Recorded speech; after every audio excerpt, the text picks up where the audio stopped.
Nandito na tayo sa Barangay Sagrada Familia, Masantol, Pampanga. At nakikita ninyo yung Tarik Soliman High School na hanggang ngayon, 2 weeks after, ay nakalubog sa tubig. Kung hindi ako nagkakamali na hanggang hita.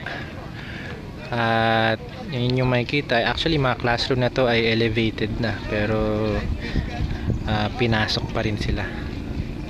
At ang kanilang mga kalsada, at ito na nga ang kanilang means of transportation ng pagbabangka sa area. Classroom ng grade 2 ay nalubog kasama ang kanilang libro na nagkalusaw-lusaw kahit na pinatong sa upuan.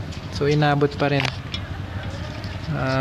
Mukhang matatagalan nga bago malinis to.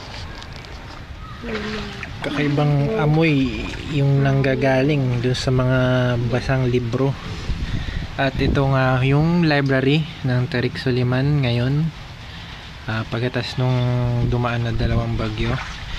May masabi natin siguro may ilang pirasong librong nasagip.